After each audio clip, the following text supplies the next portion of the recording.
Les vraies voix Sud Radio. Philippe Rossi. Et ça y est, c'est l'heure de notre grand débat sur Sud Radio. La lutte des classes disparaît au profit de la guerre entre races. Cette phrase est signée Manuel Valls dans un entretien à Valeurs Actuelles. L'ancien Premier ministre qui dénonce dans Valeurs Actuelles une guerre entre races et une instrumentalisation de la mort d'Adama Traoré. Pensez-vous comme Manuel Valls? Eh bien, on vous attend d'ores et déjà au 0826 300 300 et vos votes sur les réseaux sociaux. Un petit point avec vous, Cyprien Pézeril. Eh bien, nos auditeurs pensent que Manuel Valls se trompe. Ils sont 64% à penser que non. La lutte des classes n'a pas disparu au profit de la guerre des races. Sud Radio, les vraies voix. Le débat est ouvert. Et pour en débattre ce soir, Jean Messia qui est avec nous, membre du Bureau national du Rassemblement national. Bonsoir Jean Messia. Oui, bonsoir. Bonsoir à vous Jean Amadieu qui est avec nous, sociologue, directeur de l'Observatoire. Jean-François Amadieu, sociologue, directeur de l'Observatoire des discriminations de l'Université Paris 1 Panthéon-Sorbonne. Jean, vous êtes également auteur de La Société du paraître chez Odile Jacob. Bonsoir à vous Jean-François Amadieu. Bonsoir. Bonsoir à vous. Alors, évidemment, nos vraies voix pour débattre. Françoise Degois, Philippe Bilger, Philippe David. Sibeth Ndiaye qui a marqué ses distances aujourd'hui avec la phrase de Manuel Valls sur la guerre entre races. Jean Messia, et vous, qu'en est-il? Pensez-vous comme Manuel Valls? C'est plutôt Manuel Valls qui pense comme nous, puisque moi, personnellement, au Rassemblement national, nous ne pensons pas que la lutte des races a remplacé la lutte des classes. Je pense qu'elle s'est juxtaposée à la lutte des classes. Parce que quand on voit, si vous voulez, les manifestations de revendications sociales, que ce soit les infirmiers, que ce soit contre la réforme des retraites, puis avant les gilets jaunes, on voit bien que la lutte des classes et les revendications sociales n'ont pas cessé. Mais se juxtapose effectivement une nouvelle couche parce que le problème, c'est que depuis 40 ans, on refuse que la République soit française. C'est-à-dire on parle d'une république universelle dont on vide le contenu qui est en fait la francité. Donc du coup, vous créez, comme l'individu a quand même un besoin de rattachement à quelque chose, si vous lui interdisez une identité nationale qui soit le contenu d'un contenant qui s'appelle la République, les gens vont avoir tendance à chercher des identifications ou des adhésions alternatives. Et effectivement, ça peut être du communautarisme, ça peut être la religion, mais de plus en plus, c'est aussi la race. Avec ce qui s'est passé aux États-Unis et la récupération de ce qui se passe aux États-Unis. Je parle de l'affaire de George Floyd, qui a légitimement secoué les États-Unis et une partie du monde. C'est instrumentalisé en France par des indigénistes, des décoloniaux, etc., qui veulent effectivement transformer finalement ce fait divers dramatique et scandaleux avec un invraisemblable amalgame, effectivement, pour allumer un feu racial en France qui est totalement contraire à ce qu'est la République et surtout totalement contraire à ce qu'est la France. Alors je vais faire réagir Jean-François Amadieu que j'entends souffler depuis quelques secondes. Vous m'entendez souffler aussi, moi? Non, je vous ai pas entendu. Ça y est, je souffle. Je vous donne la parole dans un instant. Jean-François Amadieu, est-ce qu'il existe, comme le dit Jean Messia, une guerre entre races en France? Non, mais si vous voulez, ce que Manuel Valls a dit, et je crois que là, tout le monde fait le même constat ici, c'est que incontestablement, il y a une poussée d'un certain nombre de courants, de lobbies, une poussée idéologique qui se concrétise de plus en plus, y compris dans la rue, qui est effectivement une sorte d'américanisation où effectivement, petit à petit, c'est la question ethno-raciale, la question religieuse qui prend le pas. Et ce que rappelle Manuel Valls, qui est factuel, il n'y a pas que lui qui l'observe, c'est qu'effectivement, au sein de la gauche elle-même, mais également sur les bancs de la droite républicaine, on va trouver un certain nombre de gens qui maintenant adoptent ces positions. Une fois de plus, c'est une sorte d'américanisation. Et d'ailleurs, c'est pour ça que souvent, quand on dit qu'il y a une inspiration George Floyd et du combat américain, oui, très, très largement. Après, peut-être qu'il faudra quand même revenir sur un peu les paradoxes de Manuel Valls en ce domaine, car ses déclarations sont connues de longue date, avant même qu'il soit Premier ministre, et ses prises de position. Mais il disait il n'y a pas de communauté, il y a seulement une communauté nationale. C'est ce que disait oui, Manuel Valls quand il était Premier ministre. Mais c'est tout le paradoxe du personnage, si je peux me permettre, c'est qu'à la fois c'est un républicain, bien entendu, mais d'un autre côté, dans une partie de ce qu'il dit, bien entendu, il a largement raison, et je pense qu'ici nous serons tous d'accord sur cette dérive assez inquiétante qu'on appelle le communautarisme, d'affirmation. Enfin, il y a quand même Ça, c'est quand même, factuellement, il y a bien, quand même une inquiétude. C'est-à-dire, par exemple, quand on voit Sibeth Ndiaye, qui revient elle-même d'ailleurs sur la question des statistiques ethniques. C'est pas le communautarisme, Jean-François Amadieu, c'est de la... Non, pardon. Alors, Françoise Degois qui va vous répondre sur les dérives communautaristes. Et je termine. Allez-y, Jean-François. Si. Et il se trouve que Manuel Valls lui-même y était favorable en son temps. Bon. Mais je sais bien, alors vous savez, les statistiques ethniques, vous êtes d'accord, vous êtes sociologue, vous savez que c'est le serpent de mer et on va continuer avec les quotas. Voilà. Vous savez très bien, Jean-François Amadieu, que ça fait partie. C'est des manœuvres dilatoires, c'est des manœuvres de diversion. Non.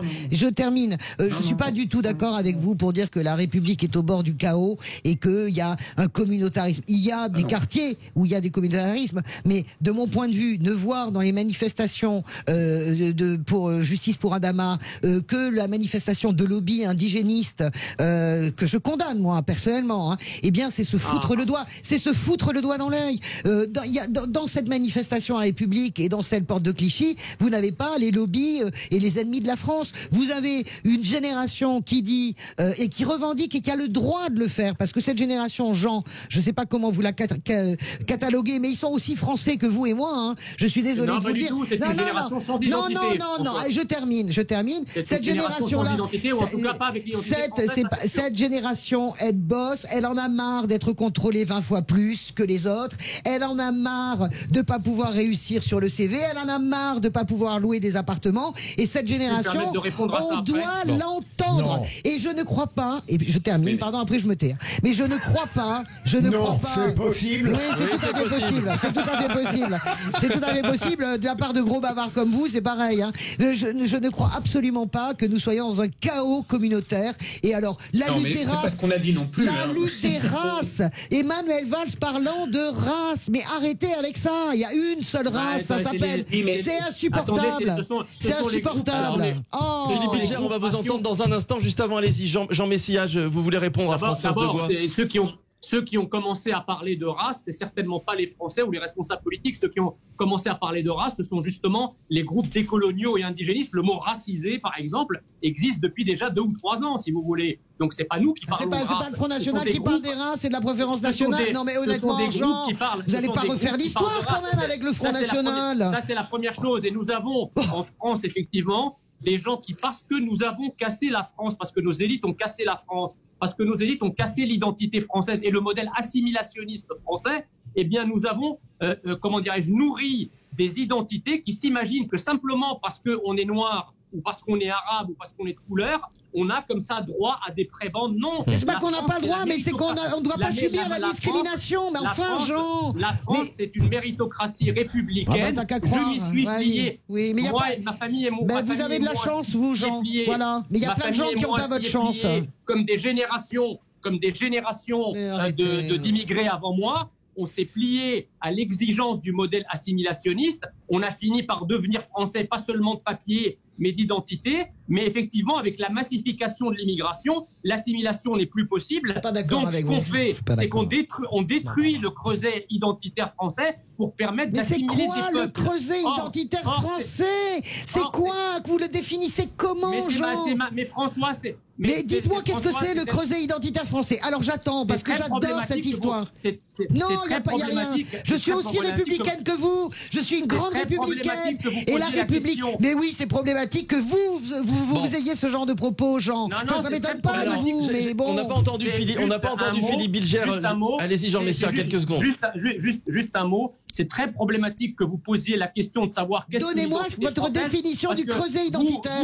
Donnez-la-moi. Mais bon, Jean qui aime la France. Alors, la définition, Jean. Moi, je vais vous dire quelque chose. Est-ce que vous êtes capable de me dire ce qu'est l'identité algérienne, ou l'identité sénégalaise, ou l'identité russe? Une identité nationale ne se définit pas, François. Mais c'est pas vrai, mais arrêtez vos bêtises. Moi, mon grand-père est argentin, ma grand-mère est italienne. Arrêtez. Vous pouvez pas exiger de la France. J'exige ce que je veux. J'exige ce que je veux. Si, je suis exigeante avec la République. Absolument. Autant que vous. Jean Messia, s'il vous plaît, j'aimerais écouter et entendre Philippe Bilger. Philippe Bilger, quand Manuel Valls parle de guerre entre races, est-ce qu'il joue avec le feu? Ça ne m'a pas scandalisé. Alors, il a dit l'instrumentalisation d'Adama Traoré. Ouais. Là, je l'approuve absolument et je serais trop long si j'en parlais. Mais je suis objectivement, lorsqu'on voit les événements de ces derniers mois, de ces dernières semaines, il me semble qu'il n'est pas scandaleux de la part de Manuel Valls de craindre une guerre entre les races. Parce que je ne crois qu'on n'est plus dans le domaine qu'évoquait Françoise, problème de contrôle, pas trouver de travail. On est véritablement dans une fronde qui nous fait tomber dans une haine, je dirais presque personnelle. Là où je ne le rejoins pas totalement, c'est que la lutte des classes continue un tout petit peu à être un vecteur et un système d'élucidation, mais on la remplace, me semble-t-il, par cette guerre entre les races, parce qu'on passe d'un registre politique qui était tout de même encore permis avec la lutte des classes, qui offrait une analyse possible, une contradiction démocratique de bonne tenue, avec une guerre des races qui renvoie à une haine. Et quand Françoise demandait quel est le critère de l'identité, eh bien c'est tout simplement ceux qui aiment la France. Mais voilà, alors justement, oui, alors Philippe, et je finis, et dans le lot de ceux dont vous parlez, qui ont participé à ces manifestations, il est évident que l'amour de la France n'était pas le sentiment. Excusez-moi, en tout cas, juste une phrase. Philippe Bigère, qu'un homme comme vous soit capable de pas rebondir sur l'idée même des races au pluriel. Il n'y a qu'une seule race. Mais c'est pas possible, ça. Mais c'est pas possible. Mais si, c'est de la sémantique. Mais les mots ont un sens, Philippe. Mais ils ont un sens. S'il vous plaît, on va poursuivre le débat dans un instant. Jean Messia, Jean-François Amadieu. Il aurait dû dire des communautés. On poursuit le débat dans un instant. La lutte des classes disparaît au profit de la guerre entre races. Phrase signée Manuel Valls dans un entretien à Valeurs Actuelles. L'ancien Premier ministre qui dénonce donc une guerre entre races. On en débat, une instrumentalisation de la mort de Traoré. Pensez-vous comme Manuel Valls? 0826 300 300. On va vous écouter dans un instant. Et un petit point sur les réseaux sociaux avec vous, Cyprien Pézril. Eh bien, vous pensez que Manuel Valls se trompe et se trompe beaucoup. Vous êtes 64% à penser qu'il a tort de dire que la lutte des classes a disparu au profit de la guerre entre les races, comme par exemple Nours qui nous dit non, on essaie de diluer les problèmes. La lutte des classes existe toujours et est criante vu l'écart des inégalités. Eh oui, on continue le débat dans un instant, à tout de suite. Les vraies voix Sud Radio. Philippe Rossi. Allez, retour des vraies voix sur Sud Radio et on poursuit notre débat. La lutte des classes disparaît au profit de la guerre entre races. Cette phrase est signée Manuel Valls. Dans un entretien à Valeurs Actuelles, l'ancien Premier ministre qui dénonce donc une guerre entre races et une instrumentalisation de la mort d'Adama Traoré. Est-ce que vous pensez comme Manuel Valls? Eh bien, c'est la question que l'on vous pose sur les réseaux sociaux. Twitter, Facebook, Cyprien Pézril, un petit point sur les votes. Vous n'êtes pas nombreux à penser comme Manuel Valls, seulement 35% à soutenir ce qu'il dit. Et dans les commentaires, il y a beaucoup de haine finalement vis-à-vis de Manuel Valls. Beaucoup de personnes se sont évidemment arrêtées lorsqu'il était Premier ministre, l'usage du 49.3, les manifestations contre la loi travail, etc. Donc je vous avoue que tous les commentaires, je ne vais pas les lire, mais c'est pas très glorieux, on va dire. Oui, il n'y en a pas 49,3 commentaires, non? Non, mais il y a effectivement des blagues non, mais c'est vrai que c'est... Non, mais c'est vraiment un chiffon rouge. Alors on va pas faire le matador. Mais sur le plan politique, c'est quelqu'un qui est considéré comme celui qui a fracturé la gauche et qui a vraiment qui a viré totalement dans une droite dure et qui a réprimé les manifestants. C'est injuste, mais en partie. Avec nous, Jean Messia, qui est toujours avec nous, membre du Bureau national du Rassemblement national, et puis Jean-François Amadieu, sociologue, directeur de l'Observatoire des discriminations de l'Université Paris 1 Panthéon-Sorbonne, et puis auteur du livre La Société du Paraître, c'est chez Odile Jacob. Oui, Philippe David. Non, mais je voulais dire que c'était intéressant que ce soit Valls qui tienne ce type de propos, parce que quand on regarde la politique qu'il a menée quand il était à Matignon, c'est le reniement de toute, notamment la loi El Khomri, la loi travail, c'est le reniement de toute la politique sociale de la gauche. Et c'est pour ça que la gauche a perdu les voix, notamment au profit du Rassemblement national dans tous les quartiers populaires. C'est parce que la gauche a totalement, désolé Françoise, abandonné le social au profit du sociétal. Oui, la gauche a abandonné les ouvriers. Au profit du sociétal. Les classes populaires, bien sûr. Jean-François Amadieu. Il y a bien longtemps. Jean-François Amadieu, une petite question. J'arrive, Jean Messia, mais je voulais te poser une question à Jean-François Amadieu. Il y a un remaniement, on le sait tous, qui va arriver en juillet. Cette petite phrase de Manuel Valls, c'est selon vous pour montrer que il est là, il est présent, il est dans le débat. Jean-François Amadieu. Alors Jean Messia. Vous qui adorez Manuel Valls. Oui, alors je voulais juste rebondir sur le propos de Philippe David. C'est vrai qu'en fait, ça fait de nombreuses années qu'en réalité, deux réels s'affrontent dans notre pays. Il y a le réel qui arrive avec RN, et qui est celle de la France populaire, qui a tout pris dans la gueule pendant ces 40 ans. La désindustrialisation, la précarisation, la marginalisation et l'immigration massive, qui n'est évidemment pas la cause de tous nos maux, mais qui les aggrave tous. Et en fait, les événements également, le terrorisme islamique, islamiste, les gilets jaunes, Assa Traoré, Dijon, qui ne sont que les convulsions d'un pays à bout, et qui lentement mais sûrement va à l'éruption. Et l'autre réel, c'est le réel de la France qui va bien, qui vit dans les métropoles, qui s'enrichit quasiment sans rien faire. Oui, mais grâce je ne à sais pas pourquoi vous mettez les Tchétchènes avec le problème. Je termine. Le problème pour cette France qui va bien, c'est que le réel de la France d'en bas commence à lui exploser à la figure. Alors on commence à admettre ce réel que nous décrivons, nous, au Rassemblement National. Mais pourquoi est-ce qu'on connaîtrait moins bien le réel que vous Le réel existe pour des millions de Français. Mais pourquoi est-ce qu'on connaîtrait moins bien le réel que vous, Jean Messia? Pourquoi le Rassemblement National connaîtrait le réel et pas les autres partis? Vous croyez qu'on a chacun le sien, d'ailleurs. Il y a quelque chose, Françoise de Gois, il y a quelque chose qui s'appelle la dissonance cognitive. Et quand vous habitez le 7e ou le 16e arrondissement de Paris, vous voyez pas le réel de la même manière. Mais vous racontez n'importe quoi. On peut aussi avoir un peu. Mais c'est pas vrai. Arrêtez de raconter n'importe quoi. Les gens qui habitent dans le 7e n'ont pas toujours habité dans le 7e. C'est quoi ces caricatures? Si on nous met face à face et que chacun d'entre nous raconte le réel comme il le voit, je suis sûr que vous ne serez pas majoritaire. Ah, mais ça m'étonnerait. Vous savez que moi j'ai vécu des années en Seine-Saint-Denis, donc vous êtes assez mal barré me concernant. On va demander à Jean-François Amadieu qui est avec tout nous. le respect que je vous dois, si c'est les années 50 ou 60, effectivement. Bon. Vous racontez n'importe quoi. Les années 50, elle était pas née. J'étais même pas né. J'ai vécu les années Seine-Saint-Denis pendant des années, entre 2000 et 2005. Donc racontez pas n'importe quoi. Vous savez rien de la vie des gens. Vous savez rien de la vie des gens. Vous avez le droit. Jean Messia, on s'attaque pas à l'âge des femmes normalement. Je rigole. J'aimerais poser la question à Jean-François Amadieu. Vous venez d'entendre Jean Messia et Françoise de Gois qui étaient en train de s'affronter sur cette France réelle, cette France du réel. Si, j'ai de l'humour. Non, mais j'ai de l'humour. Jean-François Amadieu, sur ce qu'a dit Jean Messia sur ces deux catégories de France, la France pour qui tout va bien et qui ne... Voilà, c'est celle des politiques, si j'ai bien compris, Jean Messia, qui disent que tout va bien en France, et puis cette France du réel, Jean-François Amadieu. Oui, non, on pourrait discuter à perte de vue sur le point de savoir. Bon, alors, on vous entend extrêmement mal, Jean-François Amadieu, ça capte pas très bien. Votre bande passante est faible. Voilà, très faible.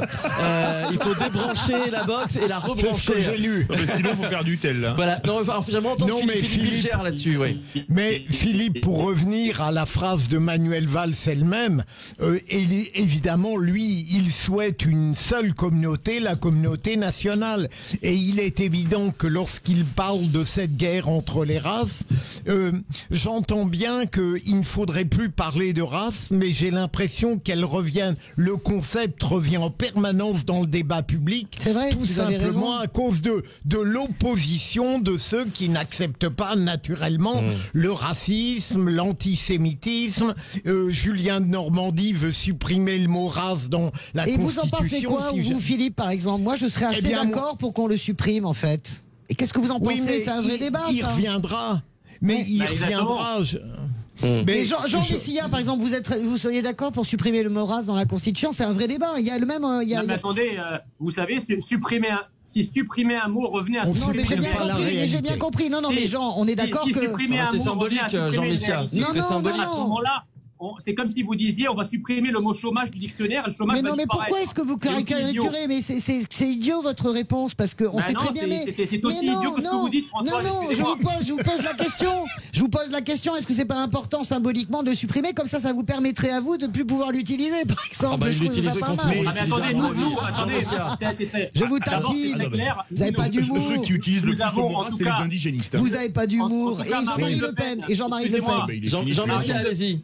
Marine Le Pen, que ce soit Marine Le Pen, les cadres du Rassemblement National, personne d'entre nous n'utilise le mot race. Par contre, si vous voulez supprimer le mot race, qu'est-ce que vous allez faire avec Black Lives Matter?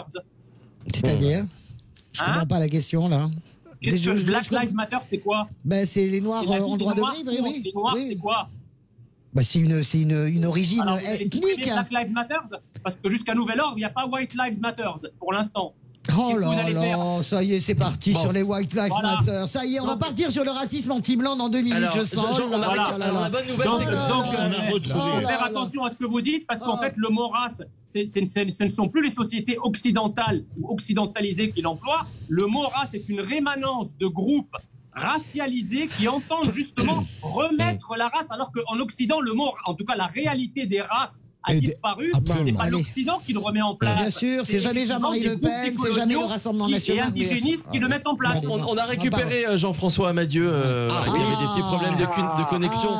Philippe Bilger a réparé la bande passante. Voilà, en quelques minutes. Jean-François Amadieu, je vous repose la question, parce que j'ai toujours pas eu la réponse. Quand vous entendez Jean Messia qui s'affrontait avec Françoise de Gois pour ses politiques, cette France qui va bien contre cette France du réel, en tant que sociologue, vous en pensez quoi ?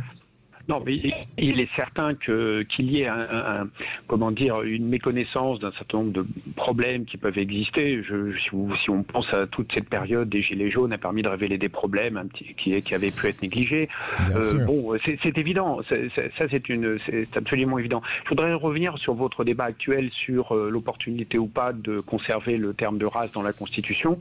Bon, selon les pays, certains pays continuent à utiliser ce terme-là. On peut penser en particulier aux États-Unis ou dans d'autres. On pourrait ne pas l'utiliser, mais si vous voulez, le problème auquel on est confronté depuis quelque temps, c'est le fait que, effectivement, il vaudrait mieux utiliser d'autres notions comme la couleur de peau, par exemple, parce qu'effectivement, ça a un sens, d'ailleurs, y compris dans notre droit, ou les origines nationales. Ça a un sens. C'est beaucoup plus gênant quand, effectivement, on racialise les choses. Et c'est effectivement là qu'il y a un problème. Je voudrais d'ailleurs dire que Manuel Valls, qui est très critiqué, mais c'est aussi pour une autre raison, c'est que justement sur ce sujet, il est un des premiers, on s'en souvient, avant qu'il soit ministre, à avoir souhaité, à avoir lui-même, je dirais, utilisé ce vocabulaire. Avec l'apartheid. Oui, avec les blancos, les les blancos, etc.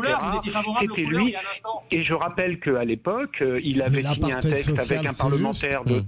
Il avait à l'époque pris position avec le Conseil représentatif des associations noires pour qu'il y ait du comptage racial, et donc il a toujours été assez ambigu sur ces sujets. Donc d'une certaine manière, il avait alimenté lui-même, pour un républicain c'est bizarre, mais il avait lui qu'aujourd'hui il dénonce, ce qui est un peu bizarre. Mais donc ça fait partie des paradoxes peut-être du personnage. Mais en tous les cas, c'est vrai que c'était ambigu. Ce qu'on est en train de dire, faut pas qu'il y ait un malentendu, parce que peut-être que ce qu'a dit Valls peut être mal compris par tout le monde. C'est pas, on est que la question. Bon, décidément, Philippe Bilger qui n'a pas bien réparé la. Ah, bon, on en va très bien. Il est très paradoxal dans ce qu'il dit, parce que d'un côté, il dit qu'il faudrait utiliser des notions alternatives à la race, c'est-à-dire à la couleur de peau, et il critique Manuel Valls quand il utilise le terme de white ou blancos, mais c'est bien une couleur de peau, non ? Oui, sauf que c'est péjoratif, vous l'avez compris, Jean Messia. Ouais, mais c'est une couleur de peau, mais vous jouez sur les mots. En plus, mais c'était une vidéo volée. En plus de ça, il avait été très empêtré qu'on ait pu voler cette vidéo parce qu'il voulait pas. L'apartheid social, c'était très juste comme notion. Allez, on vous donne la parole sur Sud Radio 0826 300 300. Sud Radio, les vraies voix. Prenez la parole. Bonsoir Marie-Christine. Bonsoir à tous. Bonsoir. Merci de me donner la parole. Vous venez d'Eure-et-Loire, Marie-Christine. Alors, je vous pose la question que l'on vous pose sur les réseaux sociaux. Est-ce que vous pensez comme Manuel Valls ? Écoutez, je pense que Manuel Valls, s'il n'a trouvé que ce type de déclaration pour tenter de réexister en France, il est pitoyable. Parce que aujourd'hui, on a d'autres choses à voir et à essayer de résoudre que ce problème-là.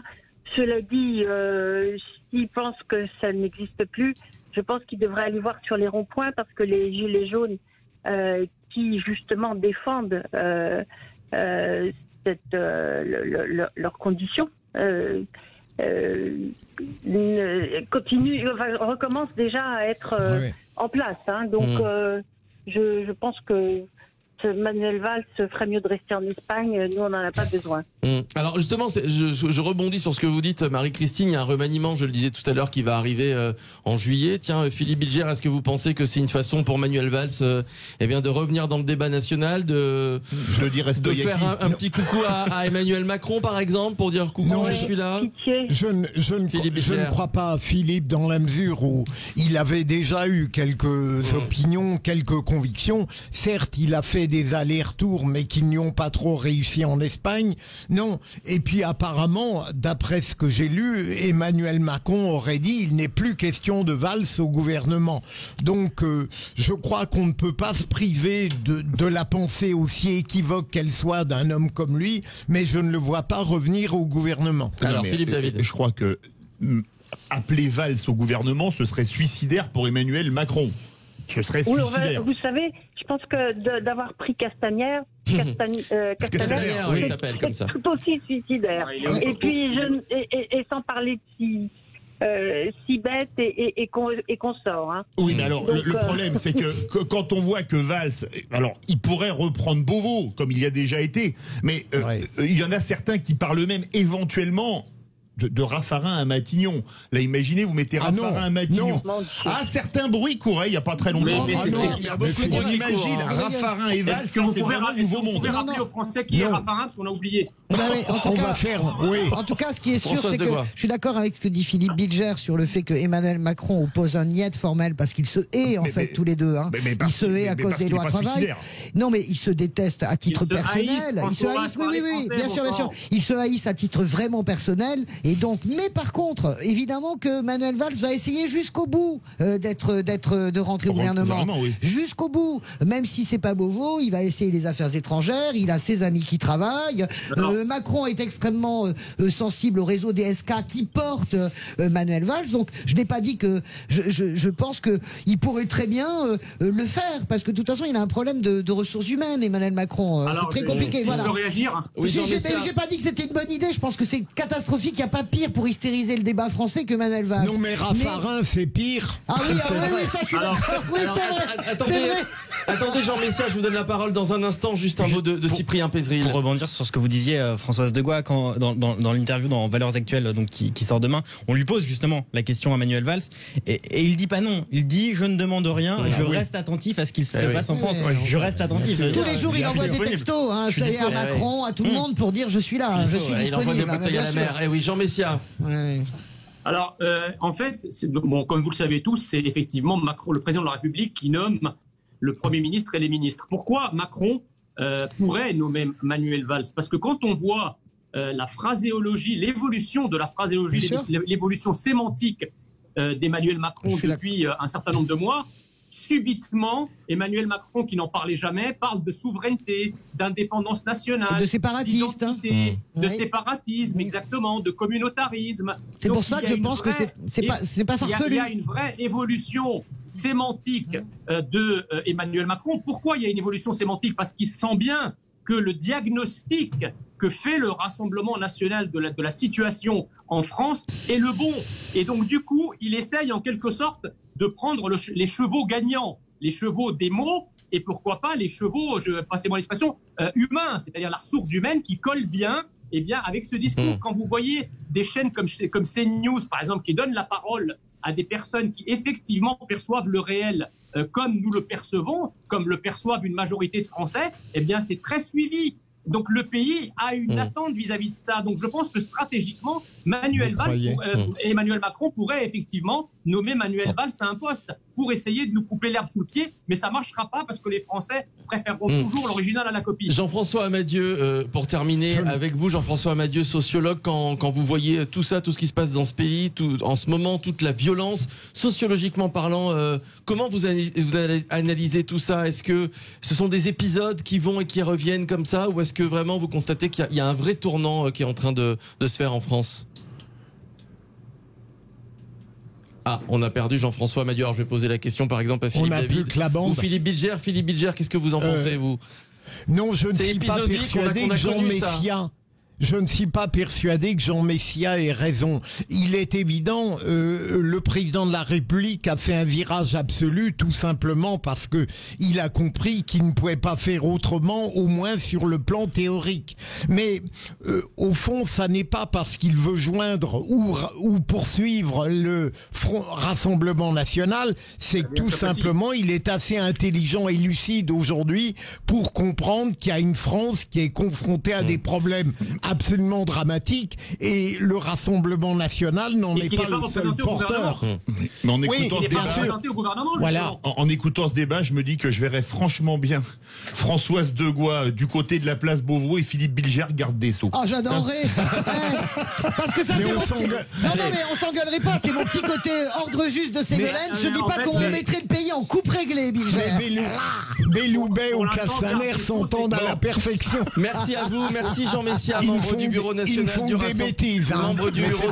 du Rassemblement national. Merci à vous Jean Messia et puis Jean-François Amadieu, sociologue et auteur de La Société du Paraître, c'est chez Odile Jacob. La fin de notre débat, c'est maintenant. Les vraies voix.